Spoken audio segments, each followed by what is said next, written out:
People love to say that home is where you feel safe, but sometimes home is just the last place willing to rent you a room before you run out of money.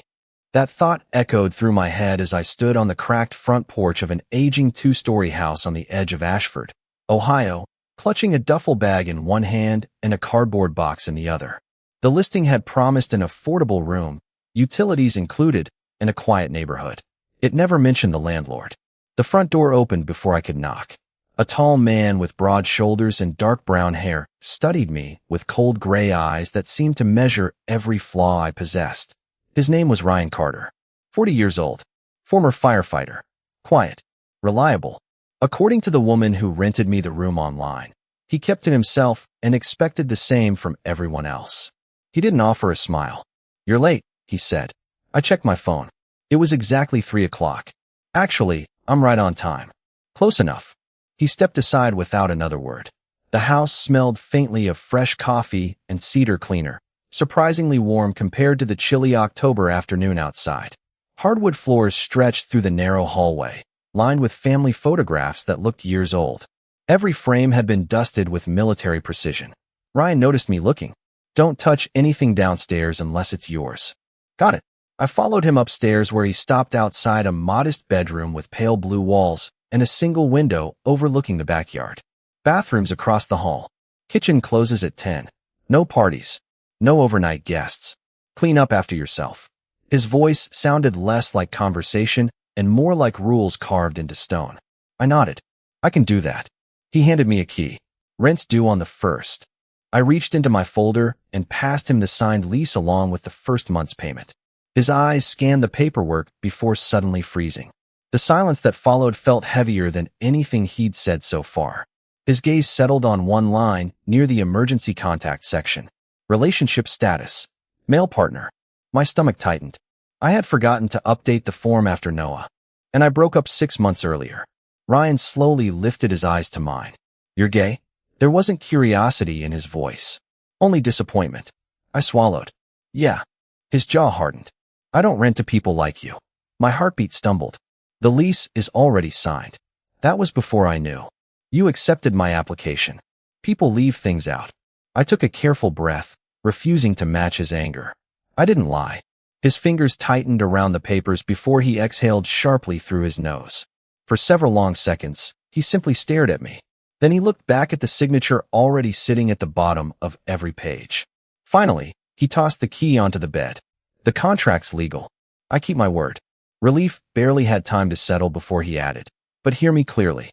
Don't expect friendship. Don't expect conversations. And don't bring your lifestyle into my house." The words landed harder than I wanted to admit. I had heard different versions of them before, in college, at my old apartment, even from distant relatives during holidays, but somehow they felt colder coming from someone whose roof I now depended on. Ryan turned toward the door before pausing one last time. Without looking back, he said quietly, "You'll learn pretty fast that we don't have anything in common." Then he walked away, leaving the bedroom door open behind him.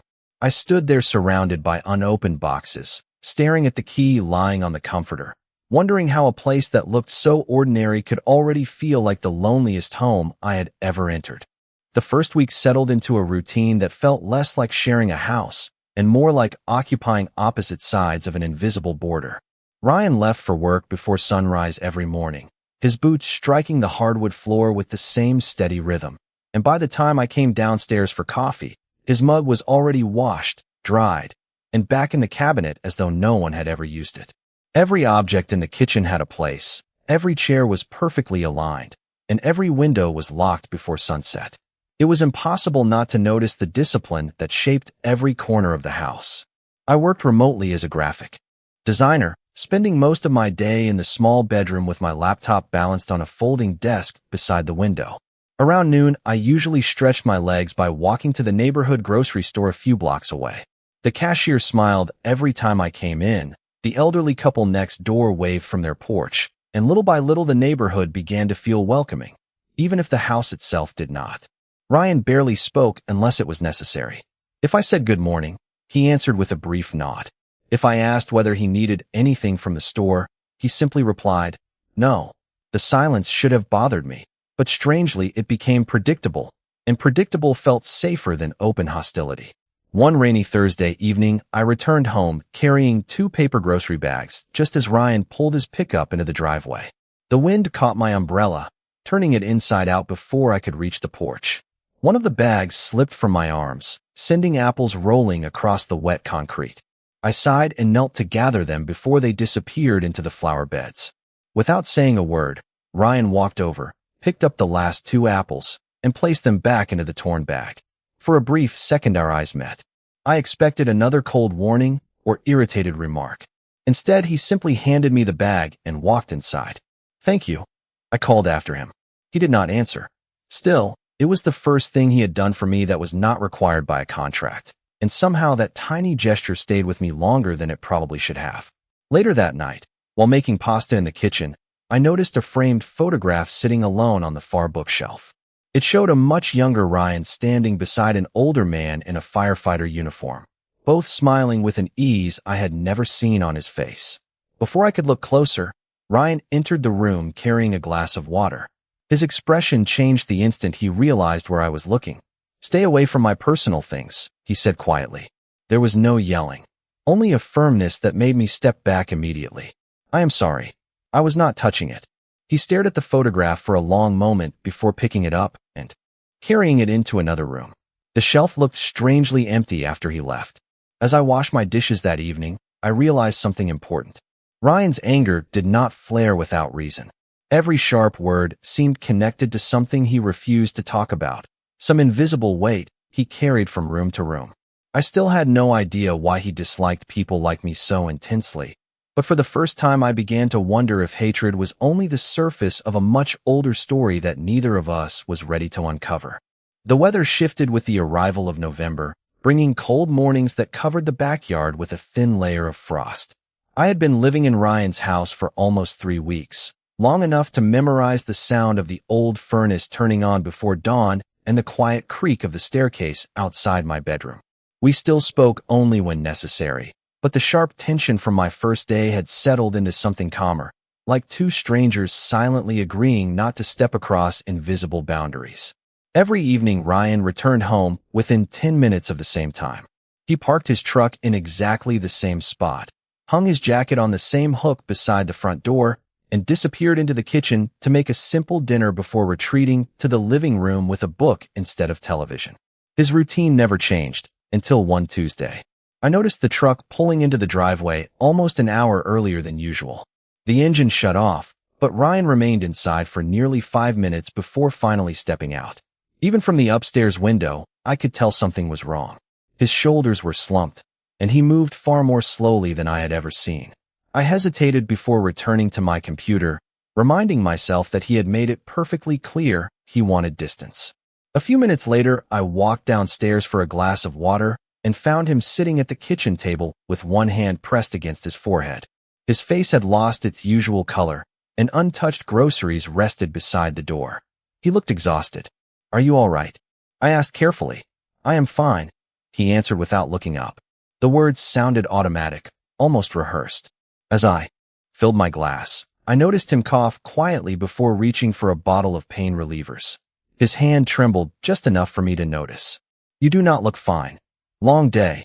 He stood, intending to carry the grocery bags himself, but halfway across the kitchen he stopped, catching the edge of the counter for balance.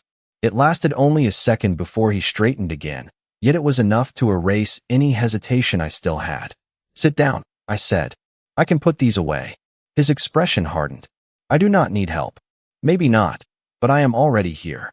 Without waiting for permission, I carried the groceries into the kitchen and began placing everything into the refrigerator and pantry. Ryan watched in complete silence. There were fresh vegetables, soup, bottled water, and medicine for cold and flu symptoms. The medicine explained everything. After finishing, I opened one of the soup containers and warmed it on the stove. "You really do not have to do this," Ryan said quietly. "I know." I poured the soup into a bowl anyway and placed it in front of him. But someone should. For a long moment, he simply stared at the rising steam before picking up the spoon. He did not thank me immediately. Instead, after taking the first bite, he looked toward the window where the evening light was fading beyond the bare trees. My mother used to make soup whenever I got sick, he said, almost as if he had forgotten I was standing there. It was the longest personal sentence I had ever heard him speak. I smiled gently. She must have cared about you a lot. Ryan remained quiet for several seconds before giving a slow nod. She did. That single admission changed something between us. It was small, almost invisible, but it felt like the first crack in a wall that had stood for years, and for the first time since moving into the house, I saw not the man who judged me on my first day, but someone carrying a loneliness that looked painfully familiar. The following Saturday arrived wrapped in gray clouds and steady rain that tapped gently against the windows from sunrise until late afternoon. Ryan had mostly recovered from his cold, although he still looked more tired than usual. We settled back into our familiar routine, but something subtle had changed after that evening in the kitchen. The silence between us no longer felt hostile. It simply existed. Sometimes we shared the same room while saying nothing at all, and somehow that felt like progress. Around noon, I decided to organize a few storage boxes that had been sitting untouched in the upstairs hallway since I moved in. Most of them belonged to Ryan, stacked neatly beside the attic ladder. While shifting one of the lighter boxes to vacuum underneath, the old cardboard gave way without warning. Its contents spilled across the floor with a soft thud. I immediately knelt to gather everything before he noticed. There were several worn books, an old baseball glove, and a small wooden picture frame that had slipped free from layers of newspaper. I reached for it carefully, intending only to put everything back exactly as I had found it. The photograph inside stopped me cold. It showed a younger Ryan standing beside another man about his age on a hiking trail somewhere in the mountains. Both were laughing without any restraint, their shoulders touching naturally, as if the camera had captured a moment neither expected. On the back of the frame, written in faded black ink, were the words, Yosemite National Park. Best weekend of my life. Love always, Daniel. Before I could process what I had just read, I heard footsteps climbing the stairs. Ryan rounded the corner carrying a folded blanket, then froze the instant he saw the photograph in my hands. His face lost every trace of warmth. I stood immediately. I am sorry. The box broke open. I was only trying to put everything back. He crossed the hallway, gently took the frame from my hands, and stared at it for several long seconds. His voice, when it finally came, was quiet enough that I almost missed it. His name was Daniel. I waited without interrupting. Ryan continued looking at the photograph instead of me. We met when we were 23. We volunteered together after a flood destroyed part of a neighboring county. A faint smile appeared before disappearing almost instantly. He made friends with everyone within 5 minutes. I needed 3 months. He let out a slow breath. He taught me that life did not have to be planned every second. I remained silent, sensing he was telling me something he had not shared in years. We were together for almost 4 years, he admitted. Very few people knew. We kept it private because that seemed easier. My heart tightened. Nothing about the man standing before me matched the image I had built over the past few weeks. Ryan carefully brushed a speck of dust from the frame with his thumb. Then Daniel died from an unexpected illness. It happened fast. Too fast. His eyes remained fixed on the photograph. After that, I stopped talking about him. I stopped talking about everything. The hallway fell completely silent except for the rain outside. Finally, he looked at me, and for the first time since I had moved into the house, I saw grief instead of anger behind his eyes. You probably think I hate people like you, he said quietly. The truth is much more complicated than that. Before I could answer, he carried the photograph into his bedroom and gently closed the door behind him, leaving me standing alone in the hallway with the unsettling realization that the wall between us had never been built from hatred alone. It had been built from heartbreak. The house felt different after that conversation, not because anything around us had changed, but because I finally understood that silence could hide memories instead of judgment. Ryan did not mention Daniel again for several days, and I respected that choice. I did not ask questions, and he did not offer explanations. Yet the distance between us continued to shrink in quiet, ordinary ways that would have seemed impossible only a month earlier. One Sunday morning, I woke to the smell of fresh coffee drifting upstairs. When I entered the kitchen, Ryan was standing at the stove making pancakes. He glanced toward me without the guarded expression that had become so familiar. There is extra batter if you want some, he said. It was not exactly an invitation, but it was the closest thing to one. I I smiled. I would like that. Thank you. We ate breakfast across from one another while soft music played from an old radio sitting on the windowsill. The conversation stayed simple at first. We talked about the weather, the neighborhood, and whether the maple tree in the backyard would survive another harsh winter. Eventually, he noticed the sketchbook I had left on the table after finishing breakfast. You draw, he asked. I nodded. Mostly illustrations for clients, but I still sketch for myself. He looked at the page filled with pencil drawings of old buildings around town. These are good. I laughed softly. That might be the nicest thing you have ever said to me. Ryan looked almost embarrassed before shaking his head with a faint smile. Do not get used to it. It was brief, lasting only a second, but it was the first genuine smile I had ever seen on his face. Later that afternoon, we worked together in the backyard, gathering fallen branches before the first heavy snow arrived. Ryan repaired part of the wooden fence while I raked leaves into large piles along the property line. Every now and then we exchanged small comments that slowly grew into real conversations. He told me he had lived in the house for nearly 12 years. I shared stories about growing up in Columbus and how I had discovered graphic design after taking an art class in high school. Neither of us tried to impress the other. We simply talked. As the sun began to set, I climbed onto a short ladder to clear leaves from the rain gutter near the garage. One loose patch of wet moss caused my foot to slip. Before I could lose my balance completely, Ryan stepped forward and steadied the ladder with both hands. Easy, he said calmly. My heartbeat settled as I climbed down. Thank you. I guess I was not paying enough attention. That makes two of us, he replied. For a moment we stood side by side looking across the backyard, where golden leaves covered the grass like a patchwork quilt. The silence between us no longer demanded caution. It felt comfortable.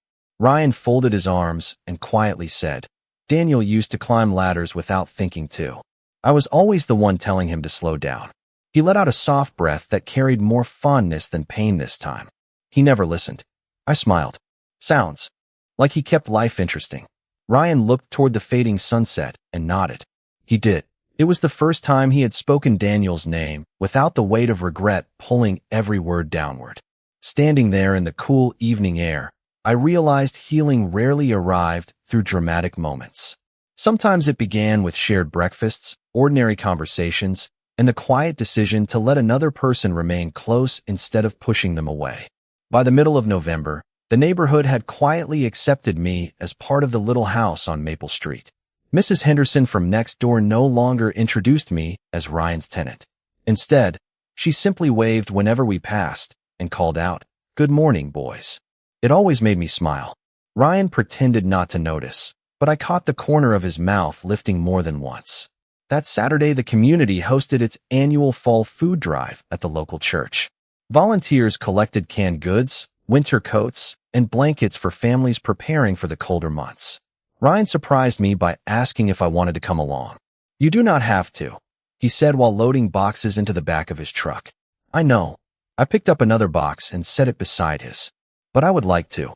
The church parking lot buzzed with friendly conversations as volunteers organized donations beneath colorful tents. Children laughed while chasing one another between folding tables, and local musicians played acoustic songs near the entrance.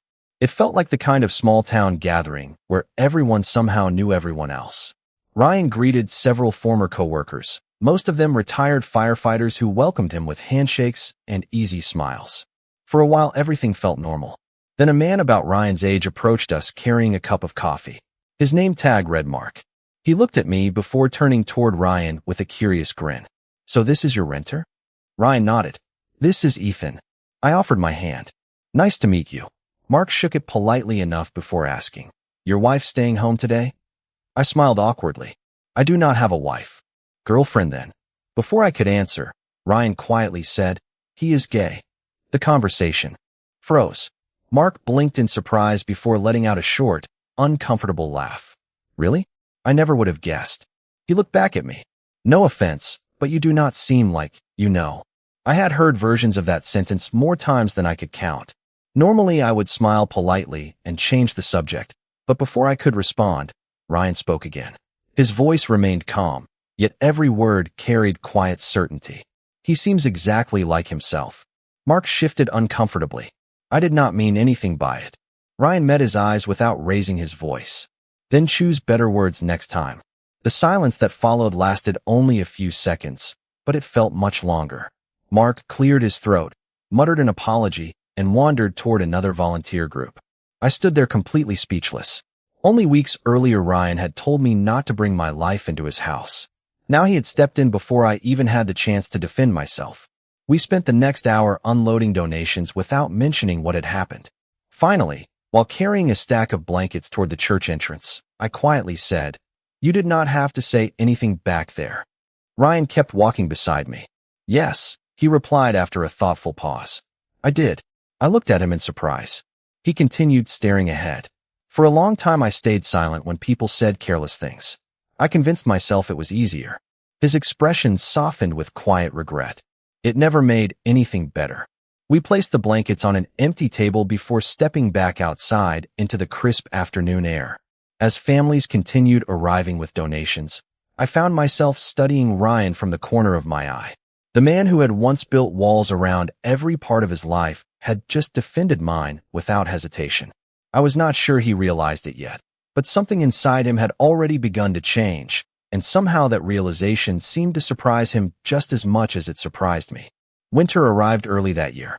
A light blanket of snow covered the sidewalks overnight, turning Maple Street into a quiet postcard of white rooftops and bare oak trees. The house felt warmer than ever, not because of the furnace, but because conversations had slowly replaced silence.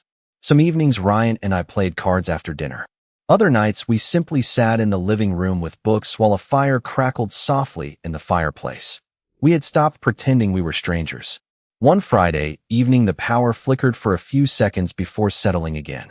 I was making hot chocolate when Ryan walked into the kitchen carrying 2 old ceramic mugs. "Use these," he said. "They keep the drink warm longer." I smiled. "You are full of unexpected advice." He gave a quiet laugh, the sound still rare enough to catch me by surprise. We carried our mugs into the living room and watched snow drift past the front window. After several minutes Ryan spoke without taking his eyes off the fire. "You know, when you first moved in, I kept waiting for something." "For what?" I asked. "For you to prove every excuse I had built inside my head."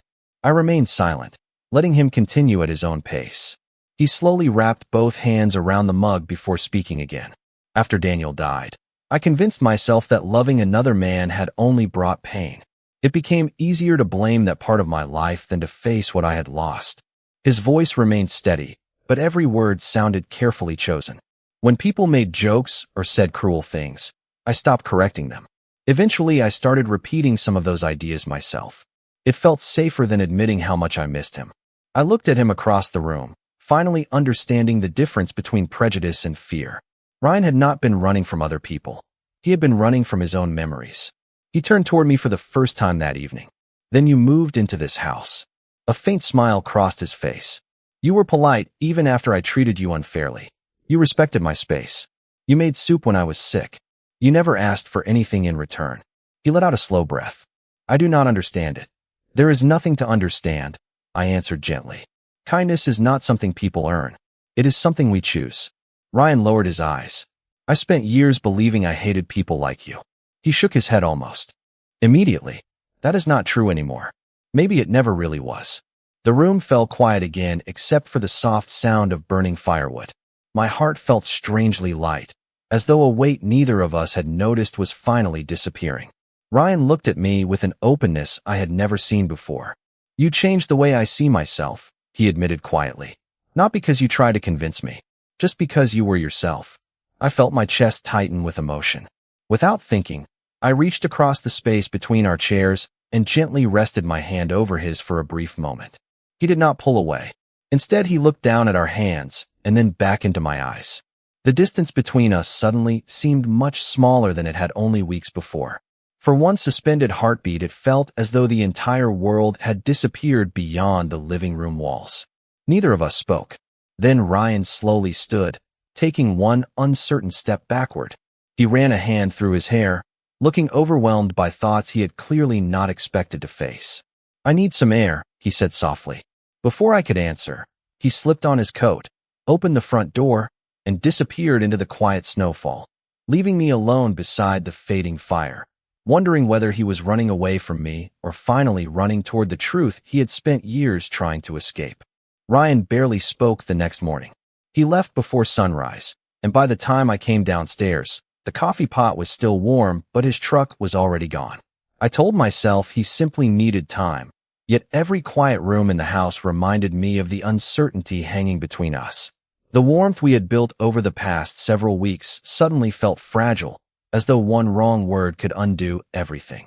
I threw myself into work, hoping deadlines would distract me, but my attention kept drifting toward the front window. Around noon, my phone buzzed with a message from Mrs. Henderson next door. The neighborhood holiday tree lighting ceremony was still happening that evening despite the cold weather, and she hoped both Ryan and I would attend. It was an annual tradition, she explained, and almost every family in town would be there. I smiled politely when I replied that I would try. Just after sunset, I walked to the town square alone. Strings of white lights stretched between old brick buildings while children laughed around cups of hot chocolate. Local musicians played familiar holiday songs from a small wooden stage, and volunteers handed out homemade cookies beneath brightly decorated tents. The entire square glowed with quiet warmth against the snowy evening. I looked around once or twice, but Ryan was nowhere to be seen. Part of me expected that. Perhaps he was still trying to sort through emotions he had buried for years. I accepted a paper cup of hot chocolate and stood near the large evergreen waiting for the ceremony to begin. A familiar voice suddenly interrupted my thoughts. "Ethan." I turned and recognized Mark, the same man from the food drive a few weeks earlier. This time his expression carried genuine embarrassment instead of awkward confidence. "I wanted to apologize again for what I said before," he admitted. Ryan was right. I should have thought before I spoke. I appreciated his honesty and accepted the apology with a smile. Before either of us could continue talking, a group of people gathered near the stage as the mayor prepared to welcome everyone. The crowd slowly moved closer together. I found myself standing shoulder to shoulder with neighbors I had only recently met. The mayor thanked volunteers, recognized local charities, and invited everyone to enjoy the evening together. As polite applause filled the square, I noticed movement near the back of the crowd. Ryan had arrived. He was dressed in his familiar dark winter coat, his hands tucked into the pockets, his expression unreadable. Our eyes met across the gathering. For a brief second, neither of us moved. Then, instead of remaining where he was, Ryan quietly walked through the crowd until he stood beside me. "I almost did not come," he admitted. "I am glad you did," I answered softly. He nodded without taking his eyes off the brightly lit tree. The mayor counted down the final seconds before the lights switched on. 3, 2, 1. Thousands of tiny white lights illuminated the towering evergreen as cheers erupted throughout the square. In that bright moment, Ryan reached for my hand. His movement was calm, deliberate, and completely unhurried. He did not look around to see who might be watching. He simply intertwined his fingers with mine and held on. I looked at him in complete surprise. A gentle smile appeared on his face, steadier than any I had seen before. Then, in a voice only I could hear above the applause, he said, "I spent years hiding from who I was because I thought fear would protect me. Meeting you reminded me that honesty is the only thing that ever truly feels like home." He never let go of my hand, even as neighbors turned toward us with warm smiles. And in that quiet act of courage, I realized the man who had once built his life around fear had finally chosen something far stronger. Spring arrived almost without warning. The snow melted into clear streams that ran beside the sidewalks. The maple tree outside the front porch filled with fresh green leaves, and sunlight once again poured through the windows that had framed so many quiet conversations during the long winter. Somewhere along the way, the house had stopped feeling like Ryan's house or my temporary rental. It had simply become home. Life settled into an easy rhythm neither of us had planned. I continued working from the upstairs bedroom that had once felt unfamiliar, while Ryan accepted a part-time position teaching fire safety classes at the local community center.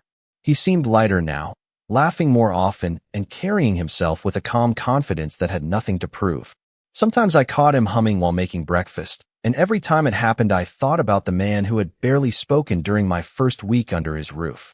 One Saturday morning we decided to repaint the old front porch together. Mrs. Henderson wandered over carrying a plate of homemade blueberry muffins, insisting that every renovation project required proper snacks. Several neighbors stopped to chat as they walked their dogs, and for the first time Ryan introduced me without hesitation. "This is Ethan," he would say with an easy smile. "He is the best thing that ever happened to this house." Every single time, I felt my face grow warm. Later that afternoon, while sorting through boxes in the garage, Ryan found the old photograph of himself and Daniel. He studied it quietly before walking over to me. "I think it belongs in the living room again," he said. Together we placed the frame on the bookshelf where it had once stood years earlier. Ryan smiled gently at the picture before looking at me. For a long time, I believed moving forward meant leaving the past behind. He shook his head softly. "Now I know it means carrying the good memories with you while making room for new ones." I slipped my hand into his, and he squeezed it with quiet certainty. A few weeks later, we planted 2 young maple trees along the edge of the backyard. Ryan laughed as we argued playfully about where they should go, finally deciding they would grow best side by side. As we packed the last shovel of dirt around their roots, he leaned back and admired them for a long moment. "They will outlive both of us," he said. "That is the idea," I answered. "Someone else will stand here years from now and enjoy the shade." Ryan nodded thoughtfully, kind of like kindness. I smiled because he had finally found the words that explained everything we had lived through together. The greatest changes had never come from dramatic speeches or impossible miracles. They had grown slowly through patience, honesty, forgiveness, and the willingness to truly see another person beyond fear or assumptions. Looking around the yard, I realized nothing about the house itself had really changed. The same porch creaked beneath our feet. The same old windows reflected the afternoon sun. The same hallway still led upstairs. The difference had always been the people living inside it. Home was never built from walls, paint, or furniture. It was built one conversation, one act of compassion, and one courageous choice at a time. If someone had told me on the day I carried my duffel bag onto that front porch that this quiet house would one day heal 2 lonely hearts, I never would have believed them. Yet standing beside Ryan beneath the warm spring sky, watching 2 newly planted trees sway gently in the breeze, I finally understood something simple enough to change an entire life. The people who seem the hardest to reach are not always filled with hatred. Sometimes they are simply waiting for someone patient enough to remind them that hope can still find its way home.